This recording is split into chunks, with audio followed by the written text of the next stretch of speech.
Look at time immemorial, like the kings and the courts. Yeah.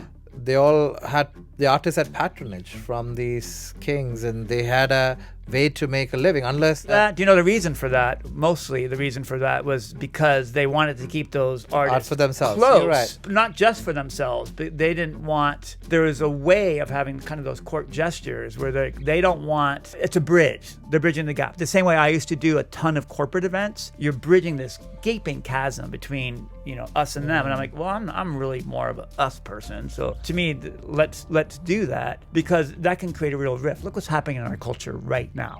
There's a total us and them thing. And our work is meant to be, let's bring them together. Let's celebrate our commonalities. So I think what a lot of royalties were doing, not just because they wanted the art and all that, is because they wanted to sort of bridge that gap. It made it safe for them. Because when you're in a position of being a king, queen, wealthy, you're also at risk constantly. You're always at risk of being taken down. And so I think by keeping artists close, you're bridging a gap where people value and revere these artists. So therefore, they're a buffer protection. And also, you get some nice paintings of yourself. That's hang true. on the wall. It's also buffering yourself, and that's a known fact that people never discuss about that. But right now, we don't have patrons. Our patrons right now, the new cathedrals in cities are skyscrapers. And in San Francisco, we look out and it's a tech boom. I love tech. I work with tech workers all the time. Do I like what's happening culturally? No, it's become a void. So we no longer have, for a long time I had a good run, sort of bridging that gap, and then suddenly, it was really, the culture of the corporate world became so restricted. It used to be in the early days, they wanted the culture of San Francisco. They would have event creators that would bring us in, and you'd get street performers and theater performers all working together. And then there became sort of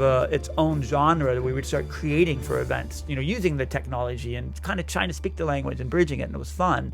Now it's just a chasm as black as this wall behind us.